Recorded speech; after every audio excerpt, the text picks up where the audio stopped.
Presidente interino, muchísimas gracias por haber atendido esta conversación.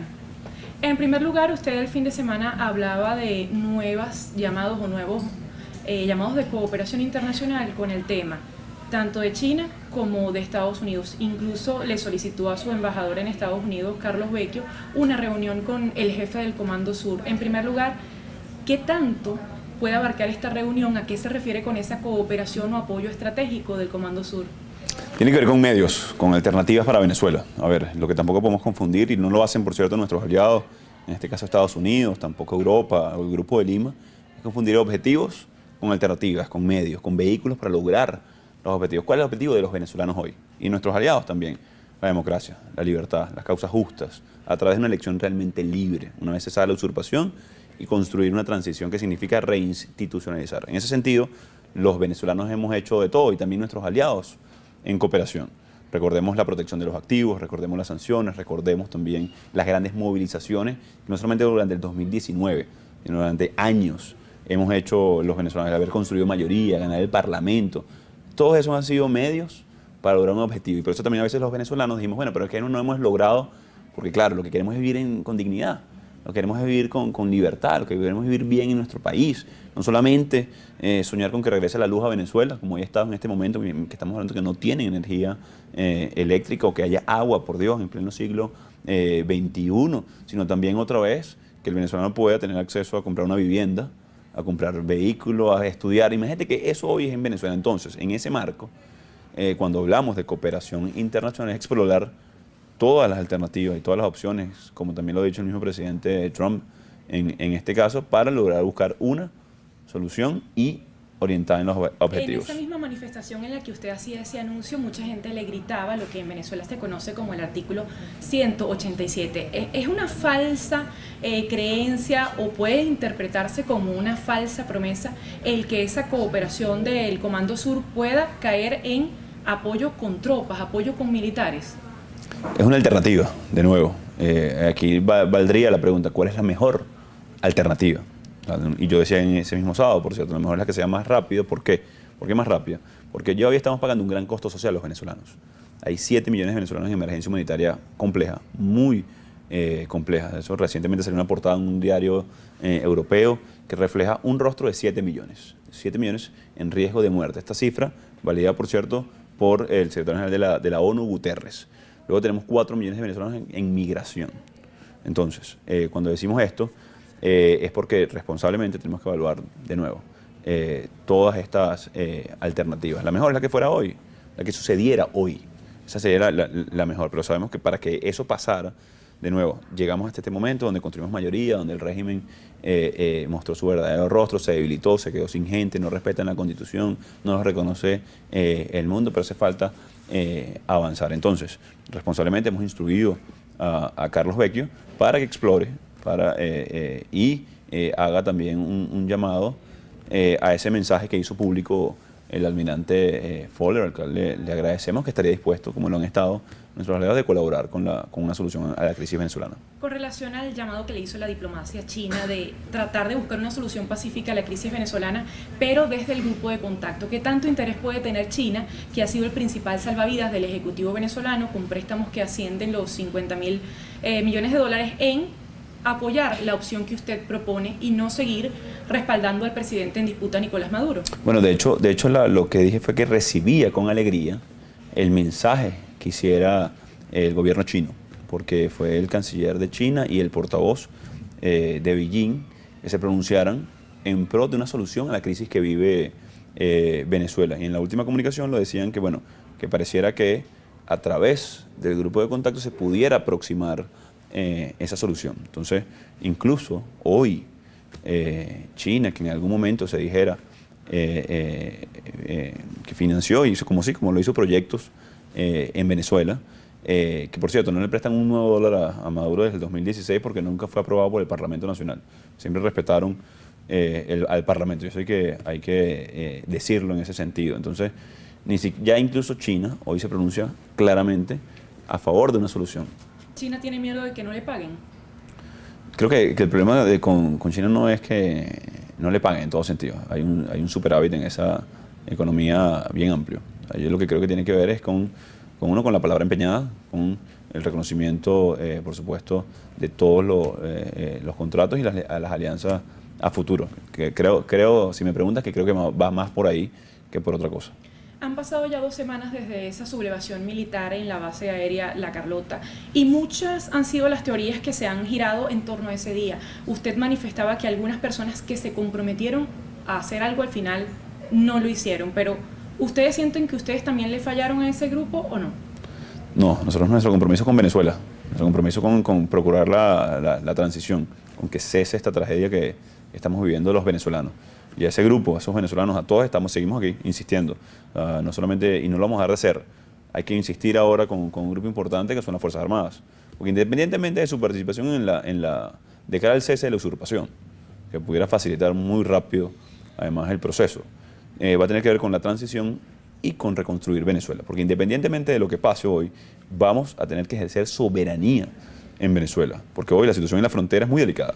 La penetración del ELN en suelo venezolano, incluso ya también con labores e información de nuestro hermano país Colombia, que estuve conversando hace unos días con el presidente Duque con respecto a esto. Entonces, ya es muy grave, no solamente la extracción de oro, las operaciones abiertas que hacen en construcción de pistas clandestinas de despegue para el narcotráfico. Entonces, las Fuerzas Armadas van a tener un rol en el ejercicio de la soberanía en Venezuela. Así que en todo este proceso, hay que hablarles claramente. Se está sobreestimando a los militares. ¿Son tan importantes los militares en Venezuela para poder ir hacia la alternativa que la oposición venezolana ha trazado?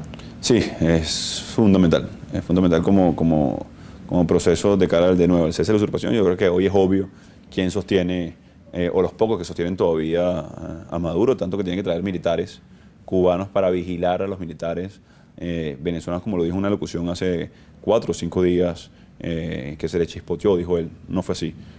Es que están trayendo militares para respaldar el proceso de inteligencia y, de nuevo, de cara al proceso de ejercicio de soberanía y gobernabilidad, seguridad ciudadana, seguridad de la soberanía nacional, es fundamental en este proceso. Ahora bien, se decía que Vladimir Padrino López, quien es el ministro de la Defensa venezolano, estaría en conversaciones o estuvo en conversaciones con ustedes e iba a colaborar en esa sublevación. Pero hoy Vladimir Padrino sale retratado con Nicolás Maduro y sigue jurando lealtad. ¿No se le ha sabido vender su opción a los militares o la amnistía no es un suficiente incentivo para que admitan la ruta que ustedes han trazado o se vayan por esa ruta? Bueno, nosotros no hemos ofrecido contraprestación a los militares, esto es importante. Obviamente hay una salvaguarda y una garantía de cara al proceso complejo que vivimos en Venezuela, que es una dictadura. Y sabemos además que hay grupos que, no todas las Fuerzas Armadas, hay grupos que sienten miedo por sus garantías, en definitiva. Lo que estamos diciendo nosotros es que nosotros vamos a respetar el Estado de Derecho, por supuesto, lo queremos fortalecer, reconstruir, rearmar la seguridad jurídica en Venezuela, que haber garantías a todos los grupos y en especial a las Fuerzas Armadas, que hoy a todas luces sostienen una parte de ellas a Nicolás Maduro Moros, que tienen un rol en este proceso, y de cara de nuevo a la transición y a la reconstrucción de Venezuela va a ser fundamental. Cuando usted dice una parte de ellos, ¿usted cree que la mayoría está esperando un cambio en Venezuela a pesar de que salen retratados con Nicolás Maduro?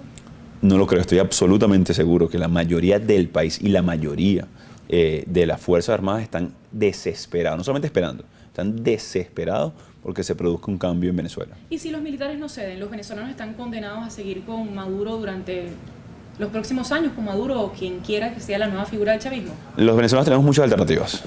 Hoy lo que no tiene alternativa es el régimen, porque no tiene cómo solucionar el problema del agua, la luz, no tiene cómo solucionar el problema del transporte público, no tiene cómo buscar financiamiento porque no tienen confianza en ellos, no tienen el respaldo ni el respeto de la ciudadanía.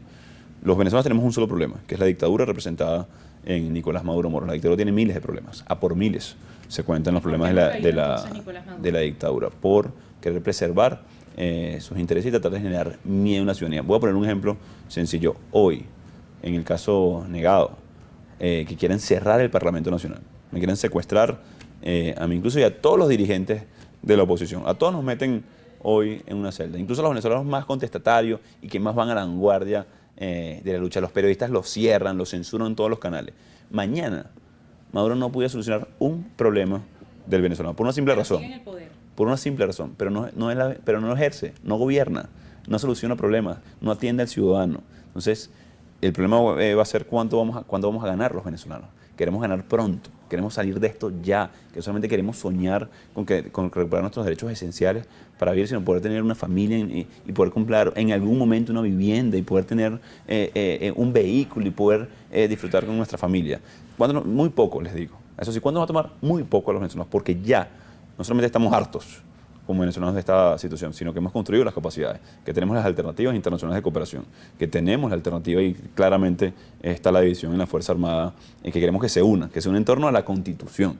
Y claramente hoy tenemos un Maduro que se queda cada vez más y evidentemente, incluso sin aliados internacionales. Así que es cuestión de tiempo para que Venezuela celebre su victoria, que es la democracia y la libertad. Que por cierto, entre esas alianzas que usted tiene está la del Grupo de Lima, que le ha dado un férreo apoyo y que solicitaba recientemente a Cuba ser parte del diálogo para buscar soluciones pacíficas democráticas.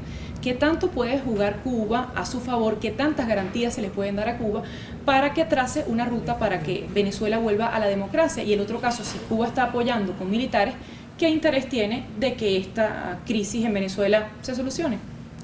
A ver, Cuba llegó a depender muchísimo del petróleo venezolano. Nosotros cortamos ese envío de petróleo a Cuba entendiendo que ese era el mecanismo de financiamiento de esas fuerzas militares o de inteligencia y contrainteligencia en Venezuela.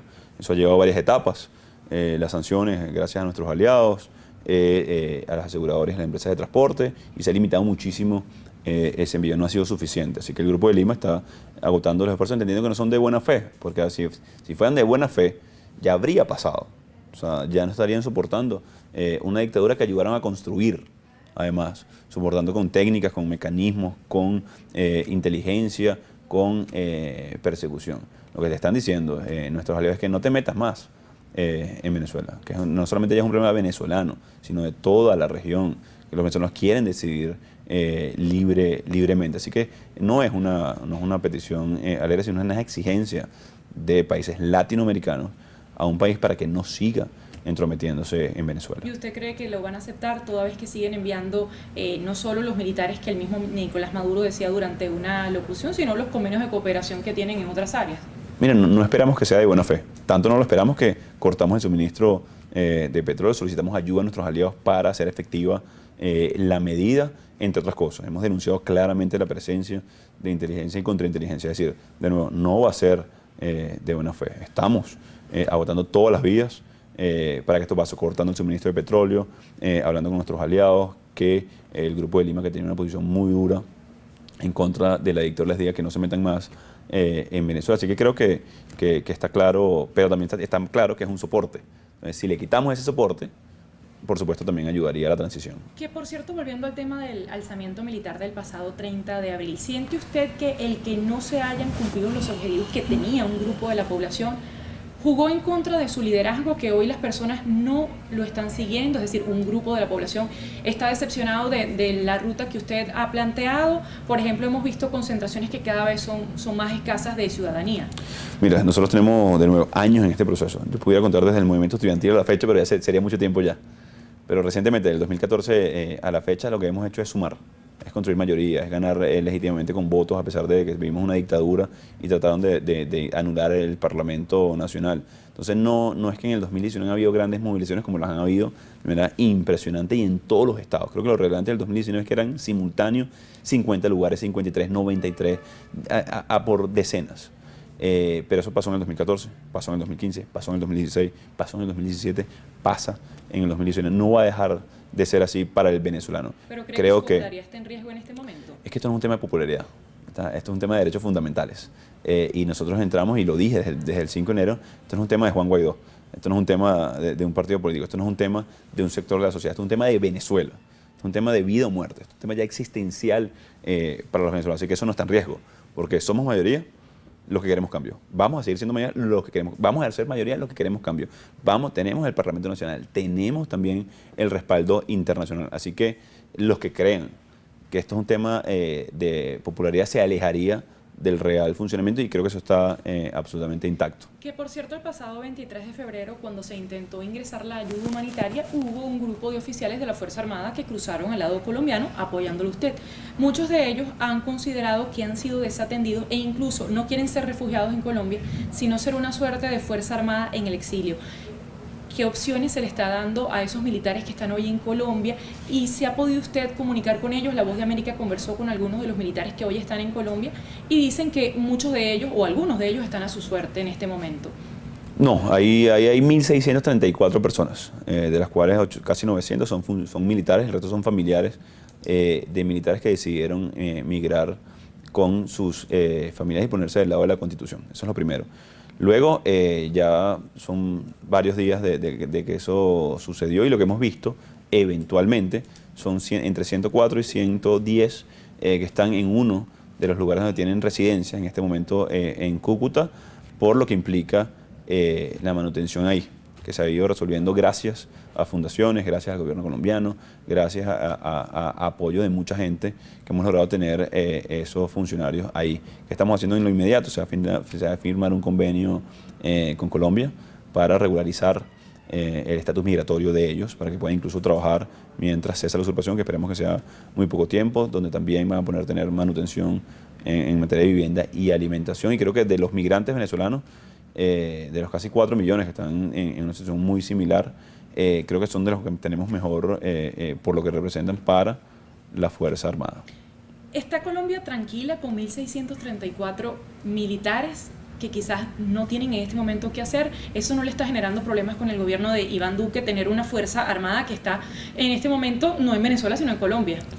No, hemos hecho la tarea, como dicen, en convenio con nuestro amigo presidente Iván Duque, con este convenio que estamos a punto de firmar, para que de nuevo regularizar su estatus migratorio, que puedan tener formación en algunas áreas de interés para el país una vez cese la usurpación, donde van a tener además la atención inmediata, donde van a poder esperar a ellos tranquilos a que puedan regresar a sus puestos de trabajo. Hablemos de Rusia.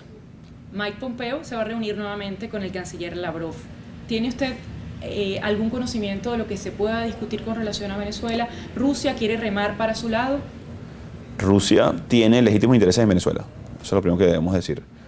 ¿Por qué lo digo de esta manera? Porque bueno, hay unos convenios y algunas inversiones, sobre todo en campos petroleros, que se contrajeron legítimamente. ¿Qué hemos dicho nosotros con respecto a esto? Que un gobierno que respete el Estado de Derecho, que respete nuestra Constitución, que quiera velar por la seguridad jurídica de las empresas, que haya mucha inversión privada para reconstruir la economía del país, naturalmente vamos a respetar todos los convenios que hayan sido contraídos legítimamente por Venezuela.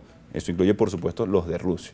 Yo creo que está ya meridianamente claro. Si alguien sabe hoy que Maduro no garantiza nada, que no protege a nadie, son precisamente los inversionistas, como el caso de las empresas rusas en Venezuela, porque hoy 60% de contracción del PIB, 2.300.000% de inflación que se proyecta a 10 millones, $6 mensuales el sueldo mínimo del venezolano, 4 millones del flujo migratorio. Cada vez más difícil conseguir técnicos especializados en las distintas áreas en Venezuela, especialmente los que tienen inversión y por ende Rusia. Y claro que Maduro destruyó el aparato económico venezolano, que eso incluye el petrolero. Así que no tengo duda de que pudiera incluso facilitar el proceso. Pero han dicho muchas veces que temen intervención y que no estarían de acuerdo. Esa es la opinión, por supuesto, de Rusia y respetamos su opinión. Mucho ha hablado usted del cese de la usurpación y es el punto 1 de la ruta de 3 que usted ha trazado.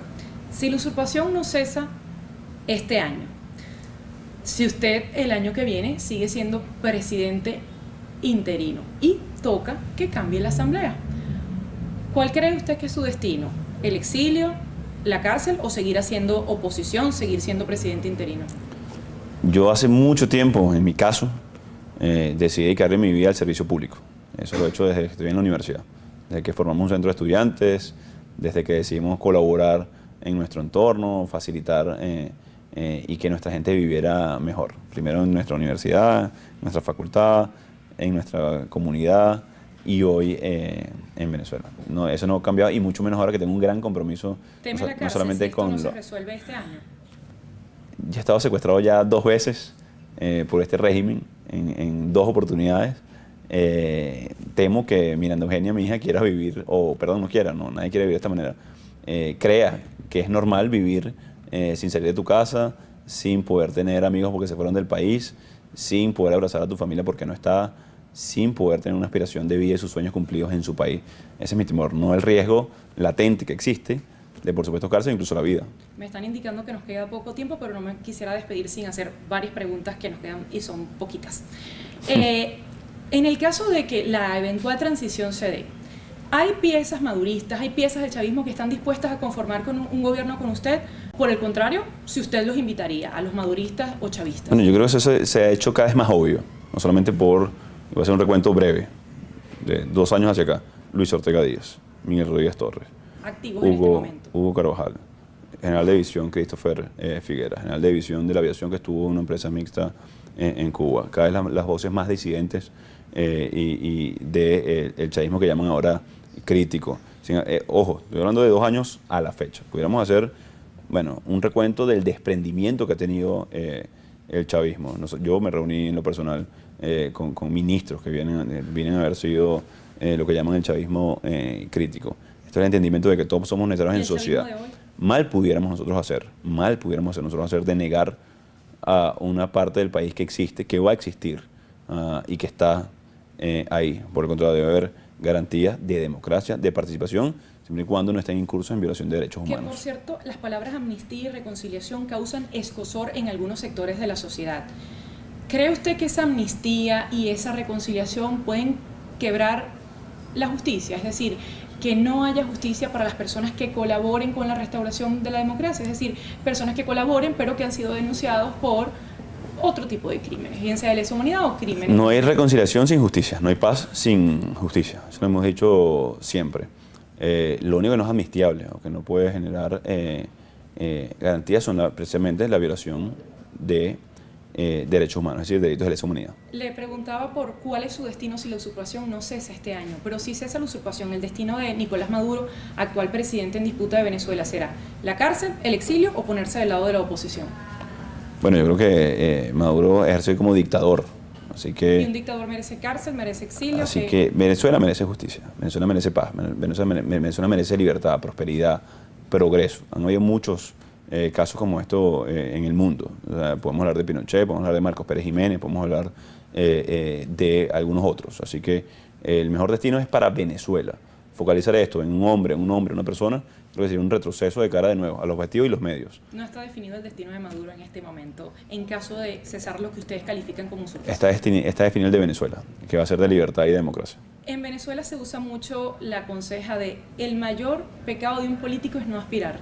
¿Aspira usted a la presidencia de Venezuela, ya terminando el gobierno de transición, inscribirse en unas elecciones para aspirar a la presidencia formalmente? En todo amar y servir. Yo aspiro a servir a mi país siempre y que mis actos y mis acciones lleven a sumar a la reconstrucción de un país. Hablar en este momento de candidaturas, cuando tenemos que trabajar por el cese de la usurpación, de construir la transición, reinstitucionalizar el país, creo que sería fuera de tiempo. Lo que sí puedo decir es que a la oposición lo va a representar un candidato.